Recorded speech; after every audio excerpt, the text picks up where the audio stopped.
Due to the governor's recent order, all members of the Recreation and Parks Commission are participating virtual. For virtual meetings, commission members will be muted until asked to be heard at that time. They can be recognized and state their name and their vote.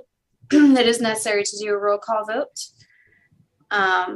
Today's meeting is a public meeting. Per the notice, citizens can listen to the meeting if they contact the city manager's office to make necessary arrangements, and the meeting will be live streamed on the city's YouTube channel, and that can be accessed via the city's website. So I'll go ahead and do roll. John Gunkel. Present. Okay. Sean Hawkins. Present. Okay. Kathy Gondring. Okay, looks like Kathy's not with us. Taylor Ansley. Okay. Taylor? Sorry, I'm here. All right. Present. You were on mute. John France? Present. Thank you. Bob Hartwell? Okay. George Peterson? Present. Okay. Mashika Jefferson?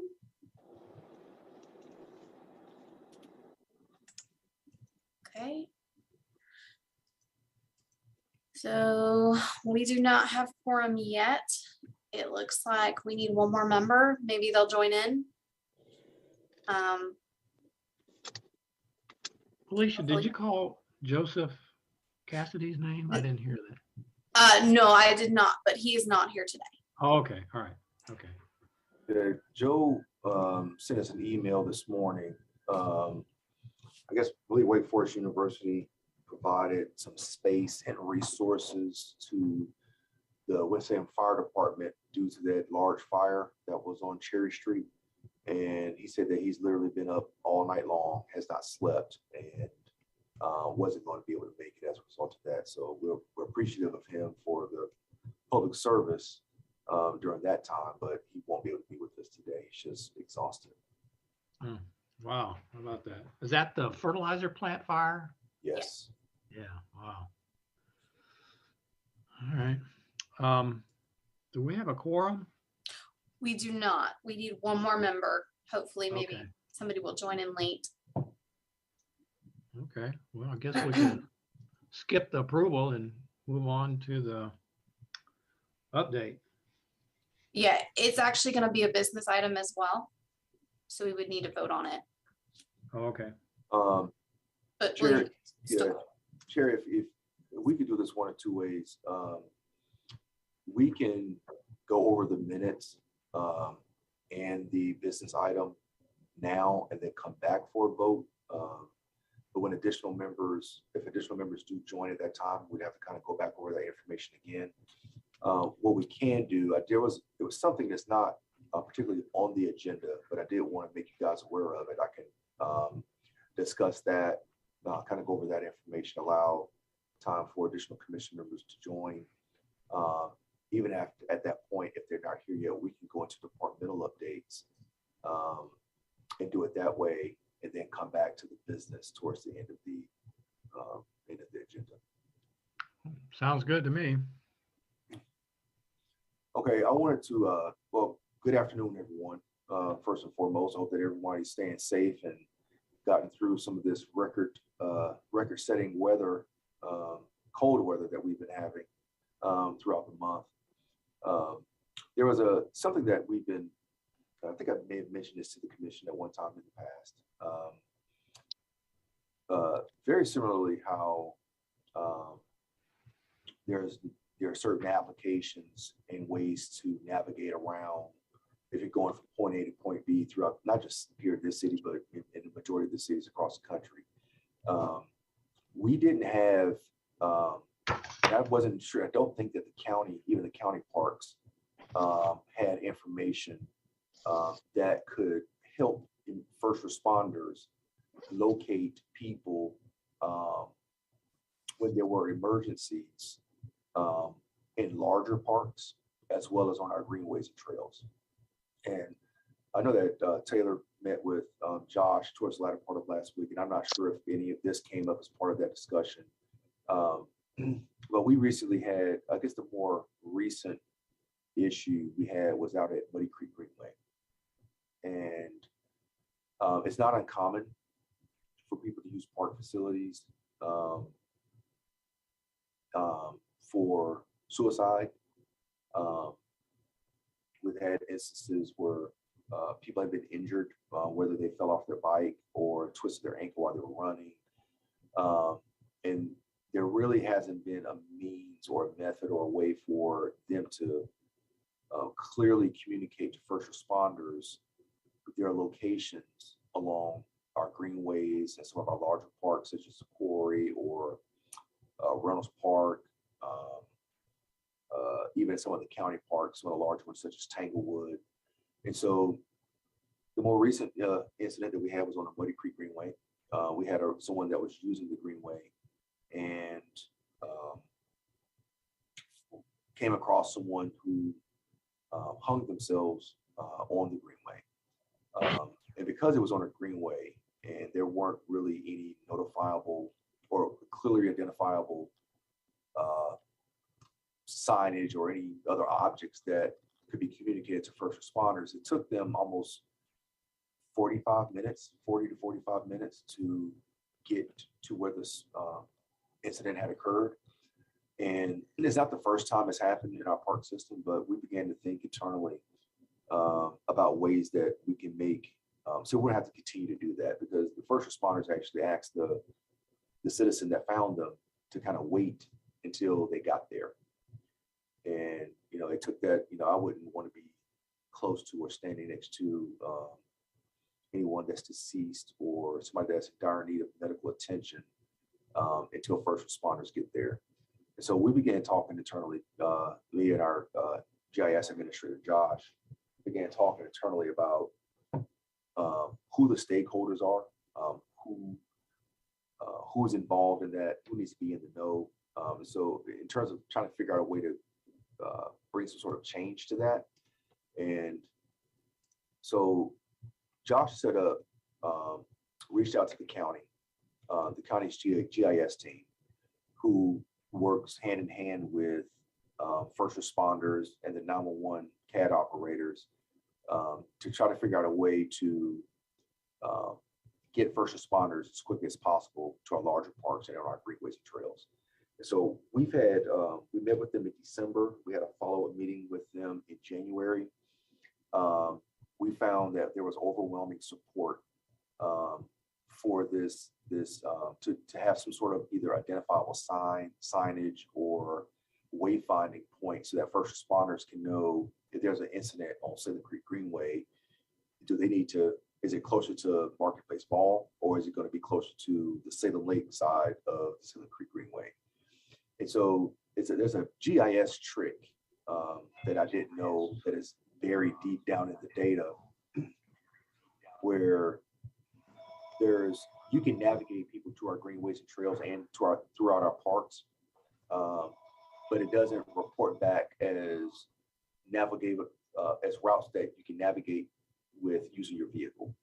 And so one of the things that we've looked at just for our greenways and trails, for instance, is having some markers on our trails that could be, right now we've set it up for every 10th of a mile, so that, and there may be a sign there. So if a first responder were to call, if somebody were to call a first responder, that person could say, hey, look, I'm near marker SL1. That could be Salem Lake 1 or Salem Lake 2 or Salem Lake 3. And that information is directly translated and provided to the 911 center for Forsyth County. And then the first responders will know exactly the best route to take to get to wherever that particular location is. And so we've been working with them. We found overwhelming support for that. It's something that will be rolled out not just within our park system, but it will be rolled out throughout the county's park system as well, which includes, Thomasville and all of the recreation departments in the county, including Kernersville. So I wanted to kind of bring that to your attention. It's we talk about safety and the safety of the users in our park system. all the time. But if there was an injury, we need to be able to make sure that those minutes can count. Response time for minutes can count, and we want to make sure that we're being responsible in that manner. And so I take great pride in our department heading up those discussions, heading up that team of individuals that are trying to make these changes that probably should have been done some time ago. But wanted to present that information to you. So if you do hear any questions about it, or if you haven't heard about it, now you have heard about it and can talk about that. And also I take some pride in knowing that your Recreation and Parks Department is taking the lead in bringing about some positive change for safety and responsiveness throughout our park system. Does anyone have any questions about any of that? Hey, William, this is John. Quick question. Why wouldn't we use just the GPS coordinates on the phone, or is it that a lot of people have that turned off, or what's the thinking there? There are some times where people may have that off. But if you think about, if I were out on a trail and I broke my leg, or I'm in a large park and I broke my leg, I probably would not think about providing some GPS coordinates to first responders. I would probably describe what I saw around me, or where I parked. But if you look at the quarry, for instance, there are 3 or 4 different ways that you can enter that park and have access to it. And so if there's signage available, and the first responders can say, look, do you see a yellow sign that has any numbers, letters on it? Yes or no? What was the last one that you saw? It kind of takes out the need to have those GPS coordinates, especially when everyone's not using them. Okay, I was thinking that it was a passive thing. When you dial 911 or something like that, they automatically would pop up your GPS coordinates. But, it does. That functionality is included with a lot of current cellular technologies. However, this particular instance out there in the Muddy Creek Greenway, it didn't work. Oh, and okay. And I don't know why it didn't work. And so we found that the National Park Service they use a system called it's a national grid, but it's to me it's very confusing, because it also lists the latitude and longitude of where those signs are located. And really, if somebody's in a state of distress, I don't know how difficult it will be to remember all of that. And so if we could simplify it, and I think the system that Greensboro is beginning to adopt, and it's the same one that we're beginning to adopt, is, for instance, if you have the Muddy Creek Greenway, you may have MC1, MC2, MC3, all the way down to however long that greenway goes. And for Salem Creek Greenway, you might have SC.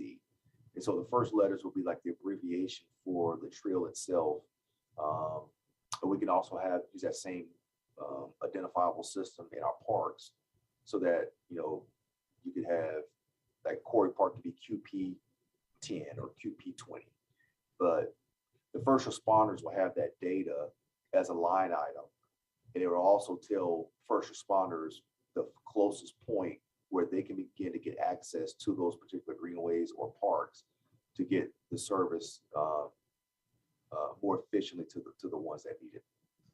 I just wanted to chime in to say, I think, John, to your point, sometimes the specificity of those coordinates can vary quite a bit depending on cell reception and things like that, especially in some of these parks where there's such a varied terrain and some are sort of remote. And so something more low tech where like it's a sign that has the, QP1 or whatever can just be a more reliable guide. And then I imagine also that the emergency services can kind of have some pre-planning in place to say, okay, if we get a call and it's at QP1 through 3, we're going to use this entrance to the greenway to get there the fastest. It just kind of saves them the step of figuring out, okay, we've got the coordinate, now we need to place that on the map, now we need to see where our entry point is, that kind of thing. So Taylor, you explained it much better than I did. But that is exactly the goal. All right, thanks, appreciate it. Will this be similar to a mile marker like you have on the highway? It will in be different areas? Yeah, it will be similar to that. We've done some. Josh has worked up a couple of sign examples or mock-ups of what that signage could look like. But it's going to be it has to be something that's easily identifiable. The one color that stands out the most in the landscape is the color yellow.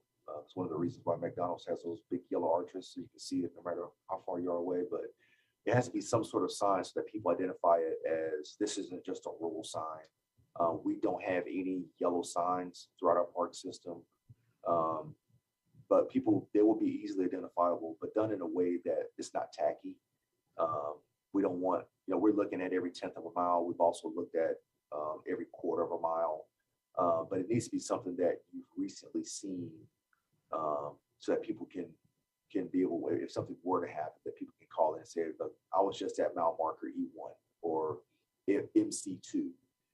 And that gives the first responders with the information they need to get emergency services out there as quickly as possible. So we're going to continue to have those discussions. It's probably going to take some time for us to get it all mapped out and rolled out, because it's not just a city initiative. This is going to be something that's going to be done countywide.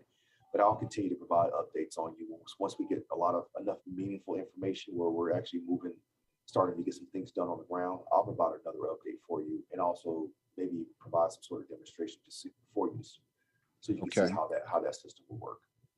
My question is, how are you going to inform the public that this is available to them? I mean, they may not be aware of this. This is a mile marker sign, or how are we going to communicate it to the public? There's going to be some marketing efforts put behind that. There's going to be some things pushed out countywide. There are options for including some things as part of people's water billing cycle. There's some things that we can push out in the Winston Journal. We'll try to do some things with some of the local news stations so that they are aware. There's going to be, once we get to that point where we start talking about how we're going to roll this thing out, those are some of the options that are on the table. Chair, I did see a message in the chat from Felicia saying that we do have quorum now. So you want to go back and go over the minutes, and then I can go over the business item? Yeah, that sounds great. Okay, I see Alicia's already put up I think those are the minutes from the last meeting. We went over COVID-19 updates. We reviewed a few departmental updates on the rec center, special use facilities, and recreation maintenance. I think Renata did a thing on the curb appeal survey. And one thing we talked about is I think Felicia and Taylor were going to get together and discuss the commission handbook. So I think that's basically a high level review of the notes. So I guess we need a motion to approve.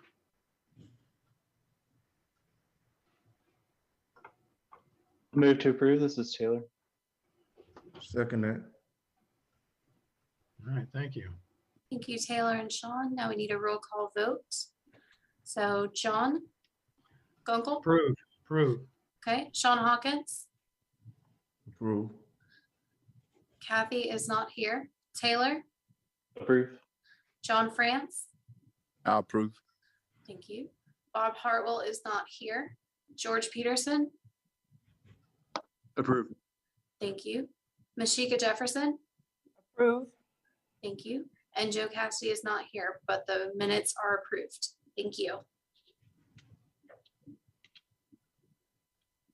I guess we move on to the update on Crosston Park. Is that what you wanted to do, William?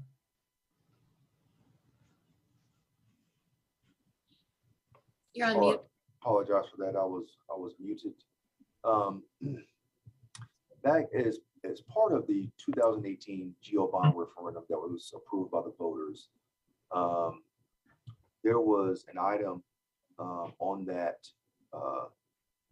the bonds to create a new park for the residents in the Georgetown area, which is I guess it's located a little north of, it's down, what's that, Renolda, it's north on Renolda, very close to where historic Thabor is.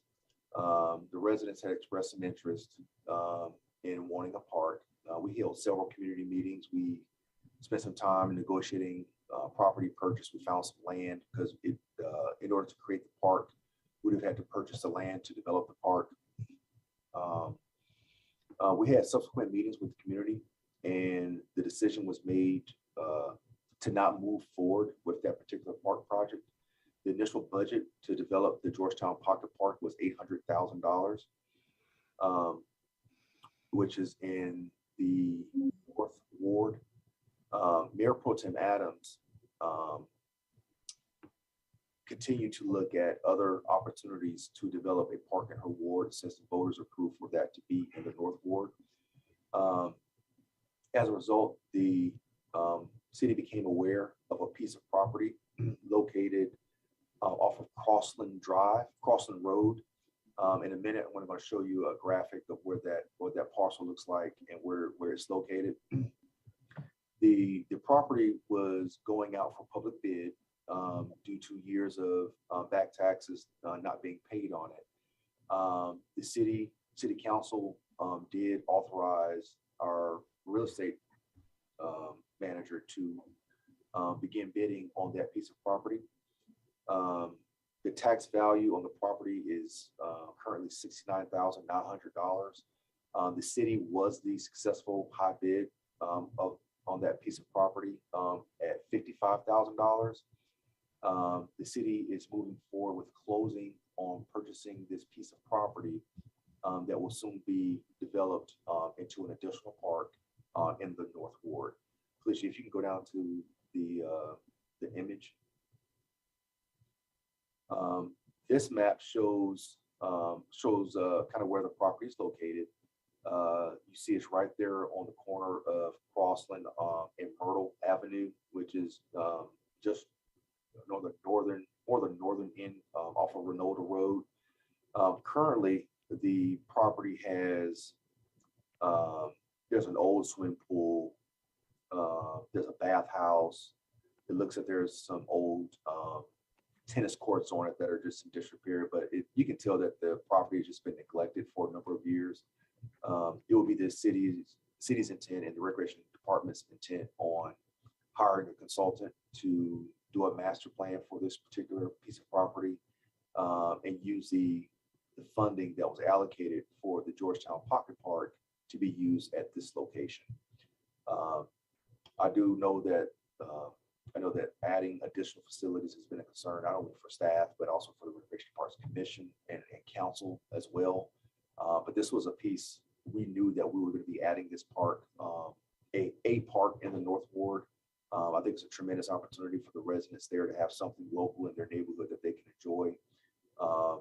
It will be it could be more of a passive park, or it could be a combination of passive and active recreation, maybe with some pickleball courts. But I believe the intent is to develop the site with either a splash pad with one or more of these amenities: splash pads, pickleball courts, playground, picnic shelter, maybe some walking paths, maybe some exercise equipment.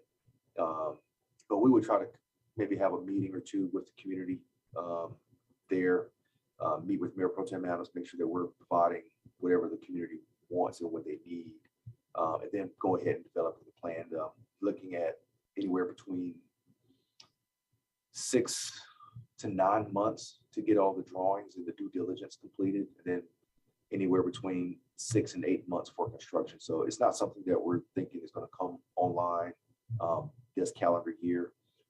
It very well may be the latter part of next year before anything gets done. But they'll want to present this to the Recreation and Parks Commission as for a vote to accept adding this parcel at 0 Crosston Road into our park inventory. And I'll be happy to answer any questions that you all may have.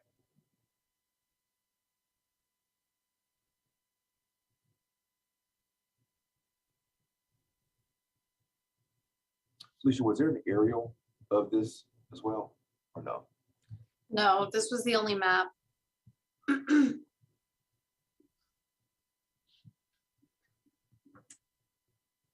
John, do you have any questions, or does anyone in the commission have any questions? I just had one question. What's the acreage? It's 2.41 acres. And you mentioned, I think there were some other facilities on there already, or dilapidated facilities, right? I was going to mention, if you pull it up on Google Maps, you can do the street view and sort of see there's sort of a building there, and then what you can see the old pool and tennis court area there as well a little bit.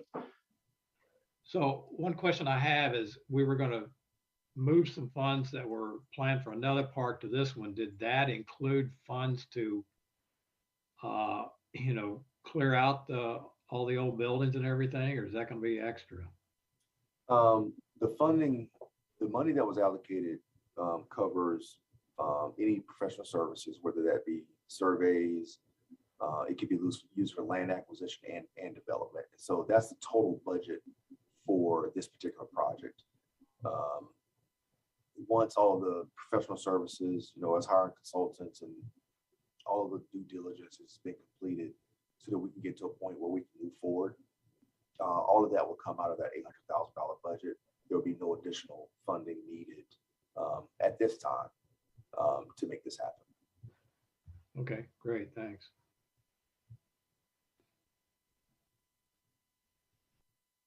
And very typically, you can see on the screen, this is what we call a council action request form. This is what we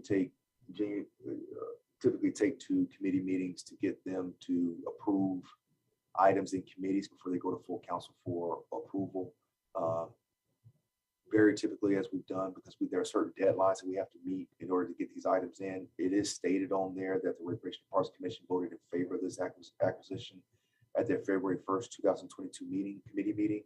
However, if we do adjust that if there are any questions or opposition to these purchases, but I want to make it clear why that particular wording is on this document as well. It's not atypical.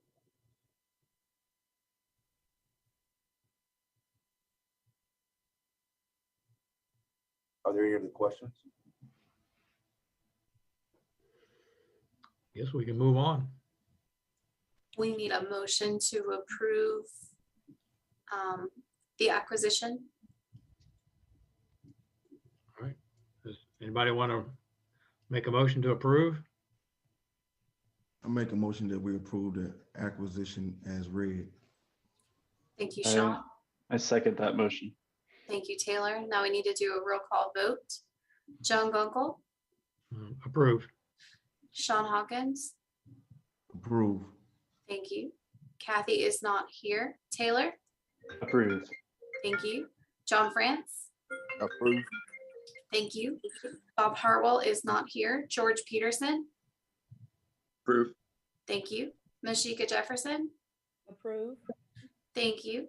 And Joe Cassidy is also not here. However, the motion is approved. Thank you. Thank you.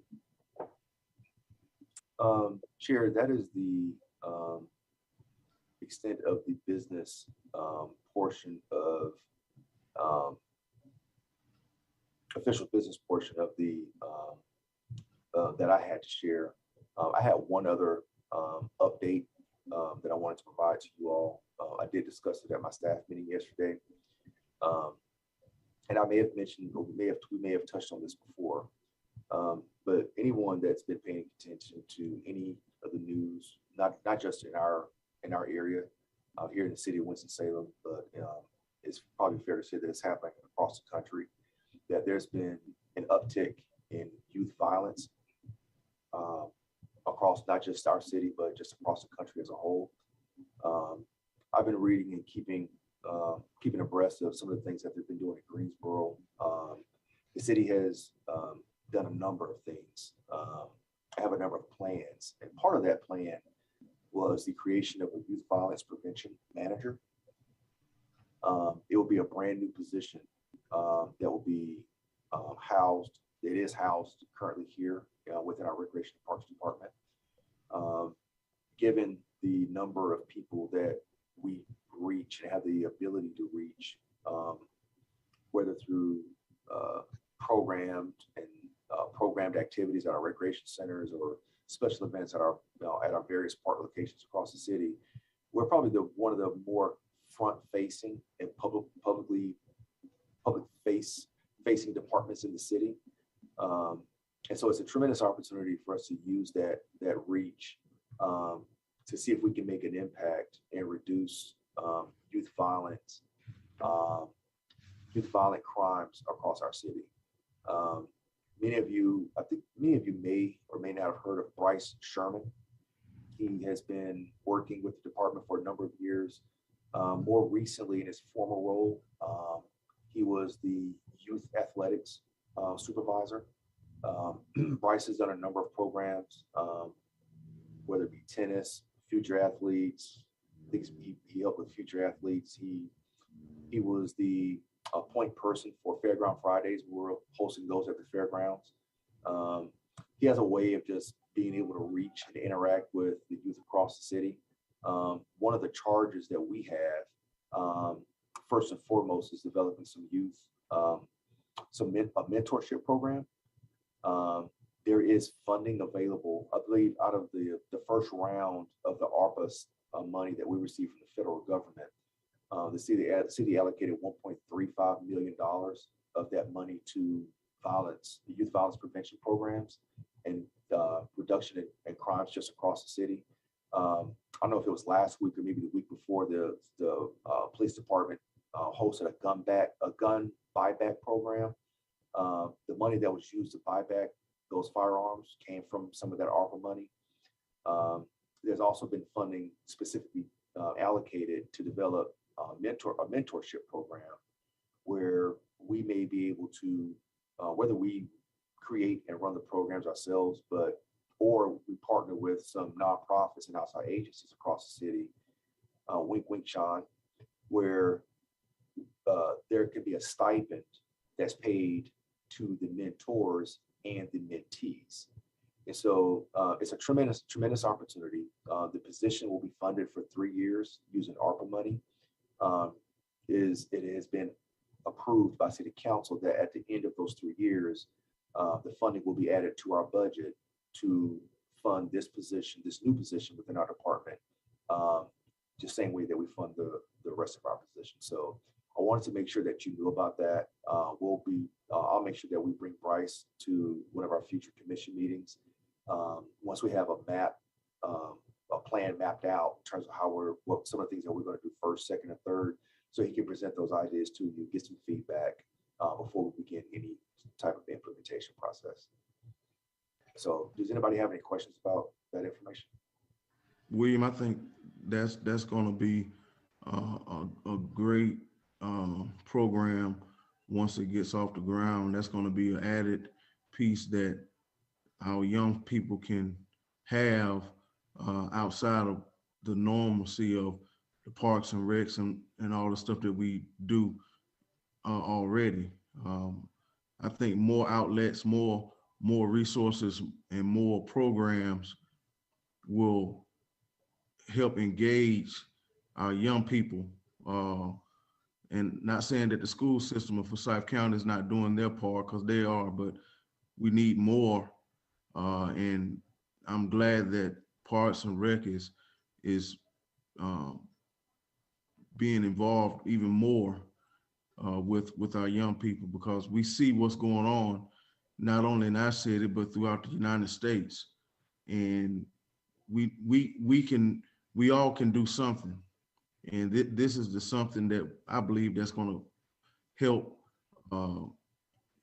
push some of the violence and push some of the things that we're seeing away, and provide our young people with more opportunities and resources and programming that they can use. And it also will help the parents too, because believe it or not, the parents are overwhelmed because they're working and they can only do so much. So now we have something that we can add even more to what we already are doing.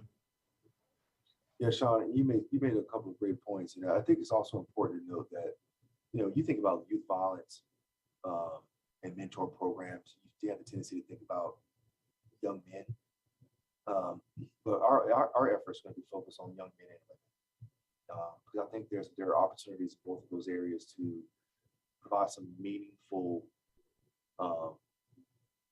time to teach them some skills, get them involved in some things so that they begin to make better decisions. And, poor Leah, we have a recreation center this recreation center at Little Creek was broken into, I think, 4 times in 10 days or something like that. And, I think that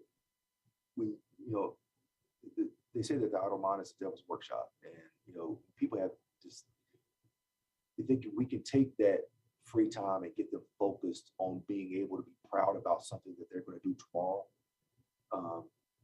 how they can make a difference in their own community tomorrow. I think that, we can make a difference. And some of the things that Greensboro has done, they've kind of targeted areas, high crime areas where youth crimes have been involved or where youth have been involved. We ourselves internally have the ability to track where those crimes are happening.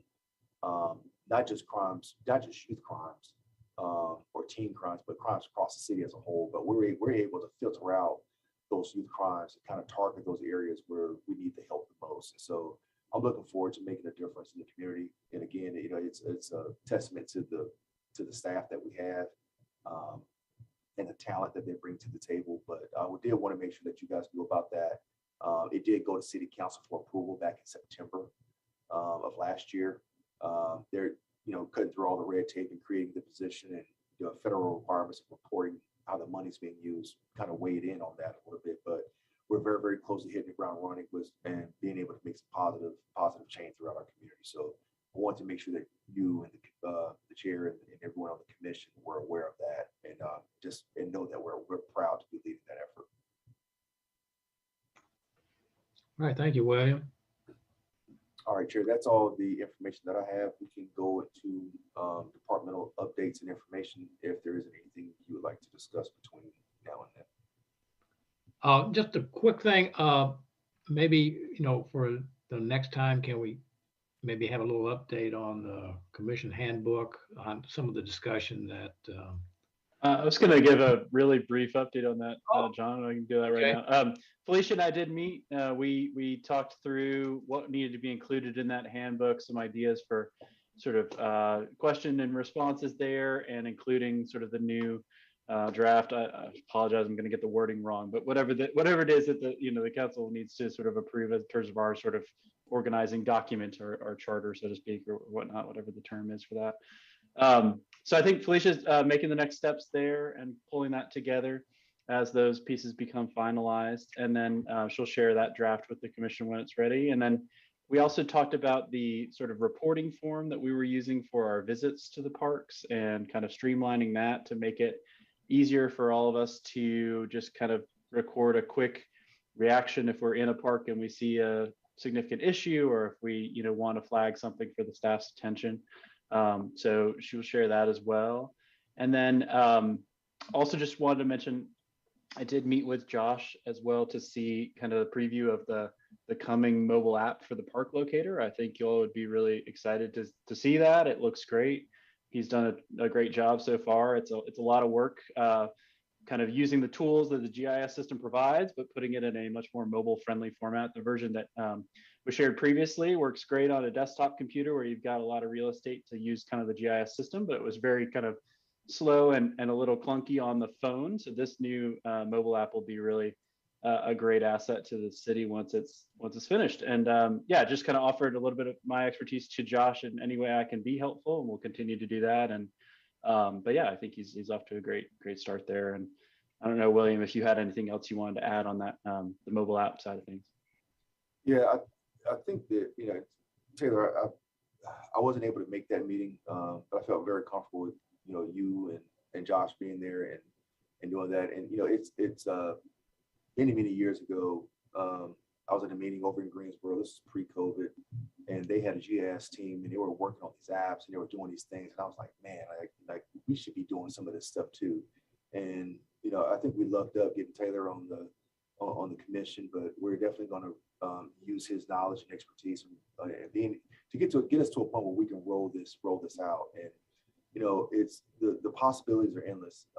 Laura and Hunter are doing some excellent things in terms of telling our story. We've been doing newsletters and trying to get out information about the department, some of the things that we're doing. But a lot of people just don't know what we have to offer. And once they get this app, if they want to go out and just go play basketball, if they want to go, throw a frisbee, that information is going to be right there at the fingertips. And, it's 2022 and everybody, even my 9-year-old daughter, is walking around with an iPhone. And if they can do Robux and TikTok, they can search for a good park to go to get outside and do some healthy outdoor activities. So I think that it's going to be monumental, something that we wanted to do for a long time. I'm looking forward to it, and it's going to be absolutely awesome. So thank you for all your help with that, Taylor. Yeah, absolutely. I have to help. All right, thanks, Taylor and William. So we got like 18 minutes left, so I don't know how you want to do that. You want to go into departmental updates, and we'll start with Yeah, that's good. But just want to remind everybody we got like 18 minutes left. So okay.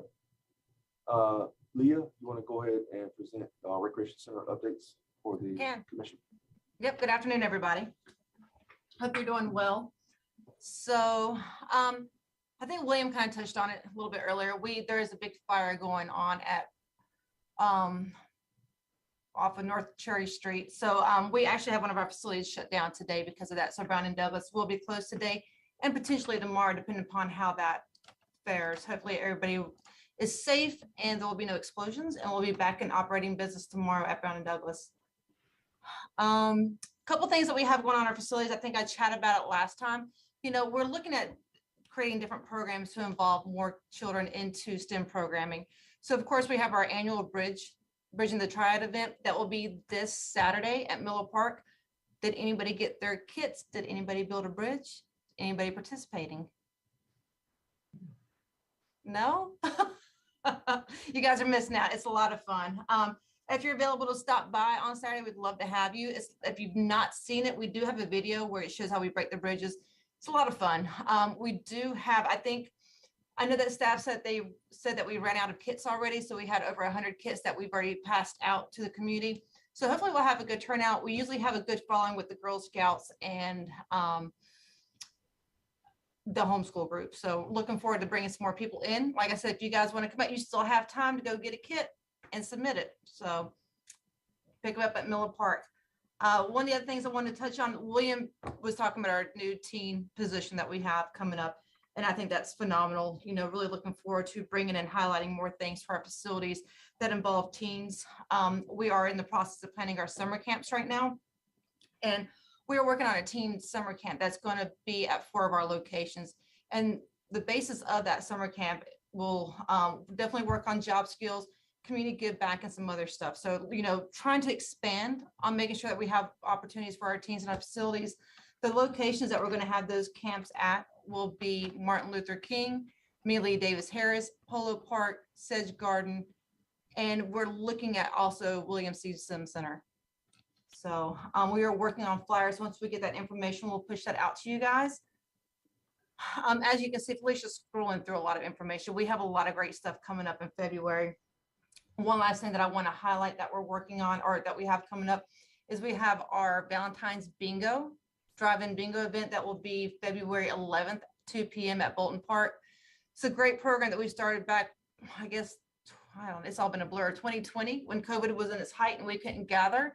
Since we still have some gathering restrictions and we've had great feedback on this event, we're going to host another one. So that one will be February 11th at 2. Felicia will share all these flyers with you guys in an email as well. So that's all I have. Does anybody have any questions? Yeah, if you look at some of the things that Leah and her staff have been working on, especially during the pandemic, there was a time where, it was just the thought that, well, we got to shut everything down. And I think I've said this before, and Probably can't say it enough. Just hats off to her and her staff for continuing to get creative and finding ways to provide quality, not just something to do, but just quality recreational opportunities in our recreation centers. We have 17 sites across the city, and there are people are always visiting them. They're always inside those centers, using them and participating in these programs. So it takes a lot of work. It's a lot more difficult than it seems. But hats off to her and her staff for taking the initiative to do a great job providing these programs, especially during a pandemic. Thank you. Got great staff. Thank you, Leah. I don't know who does all the great graphics, but they're great. I do them. It's all me. We have a wonderful marketing department that helps us out. We keep them busy. Yeah, we definitely do. Next, departmental updates. Who's on the list next, Felicia?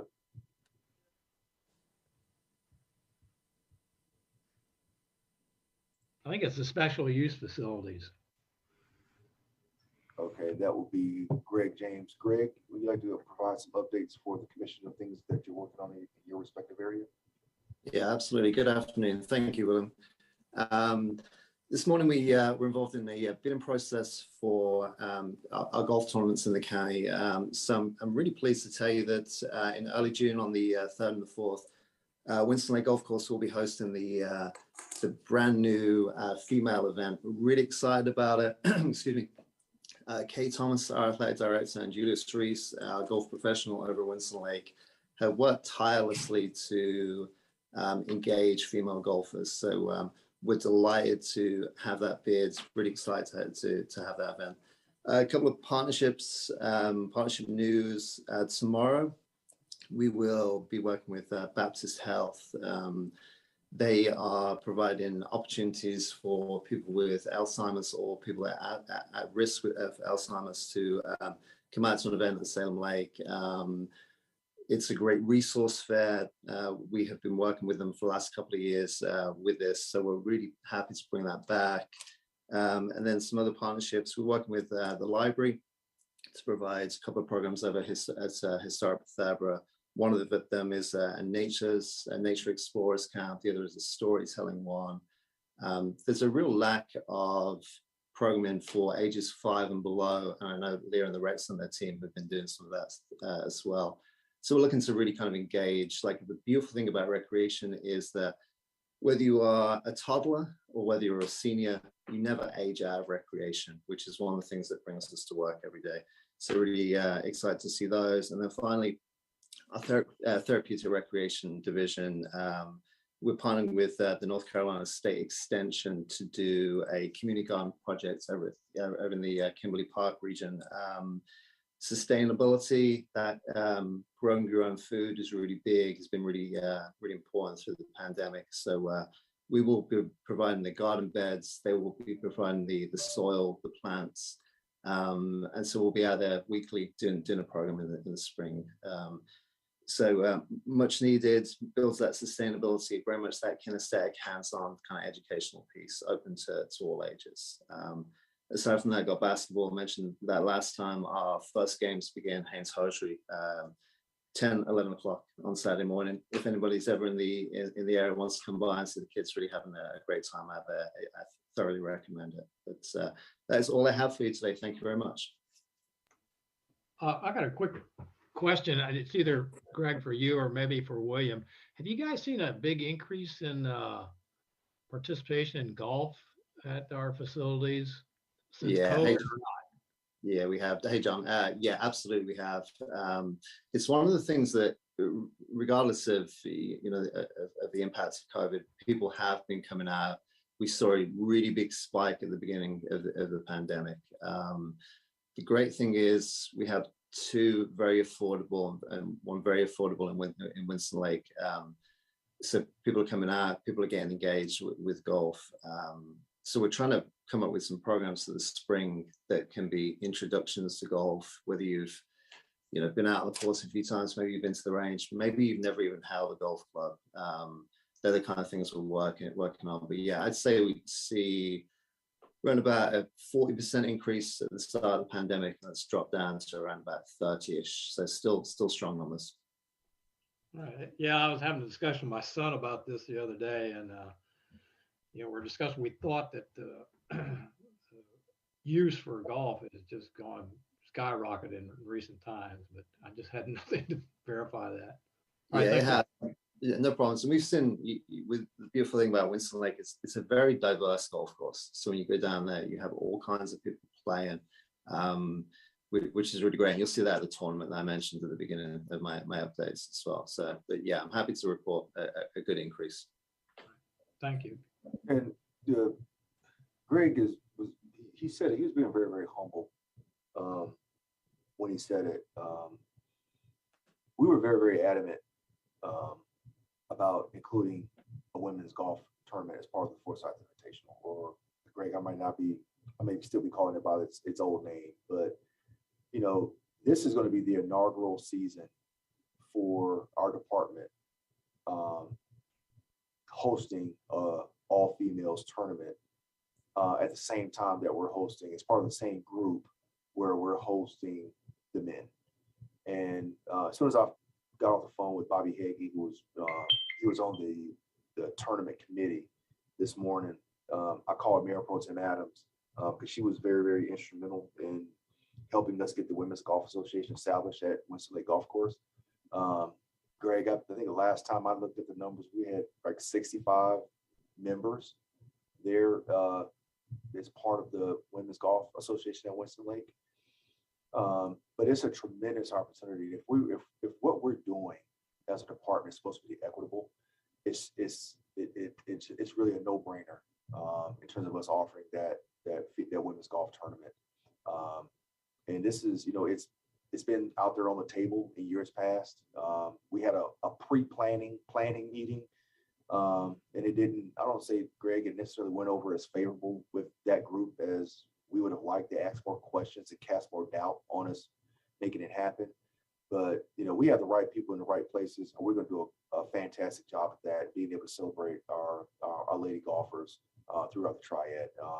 My understanding is that there was a lot of support for that across the various golf courses. And I'm just grateful that we'll have those first 2 days here at Winston Lake Golf Course ourselves. So great job, Greg, and your staff for making that happen. Thank you. I appreciate it. I'd like to ask one question about the driving range. How long will it be for that be finished? The dredged material from the lake is bagged up. It has yet to be, it hasn't dried out enough. We're gonna need some warmer weather to get the material to completely dry out so that it can be spread out there on the driving range. We're thinking this is probably gonna be during some of the warmer months. I don't have a definite day where it says, we can say, well, it's gonna be open on this day. It's really dependent on how quickly that material dries out. The drier the weather we have, the quicker it'll dry out, the quicker we can get it back open to the public. Yeah, I know we have an uptick in people coming out at the golf course. I know me and my wife play every week, but she's not in the association. But we do see a lot of ladies out there. Yep. There's a lot of ladies out there engaging in golf, so it's good to see that, and it's good for us to be able to accommodate them, especially with the youth in the first tee, which is also it's been a positive thing for Winston Lake. But I believe that they're going to start a winter program, and that's just mainly teaching and not actually on the golf course. But I've volunteered for the first tee and for several years, and I've seen a lot of interest. Actually, my granddaughter was in the first tee, and that's probably one reason I was sort of concerned if when they'll be able to go out and hit balls on the range, because usually the golf course is not available for them, to practice. But they do have an area for the first tee, but and it's been hindered because of the closing. Right. Well, we'll see if we can get a more firm update on when we can expect to have that open. I'll see what I can do to bring you back some information at one of our future meetings. Hey, William, we have like 4 minutes left. Do we have enough time to review the maintenance, or do we need to roll that to the next meeting? We can, it's been about 3 weeks. I think we're not provided an update, a pretty good update at our last meeting. And it's been about 3 weeks since that time, and not a whole lot has changed. Let's get her first up on the agenda for departmental updates at our March meeting, and see if we have some more meaningful updates for you at that time. All right, sounds good. All right, is there anything else? Anybody have anything they need to add? Okay, so I guess we need a motion to adjourn then. Make a motion that we adjourn. All right. Second, good. George.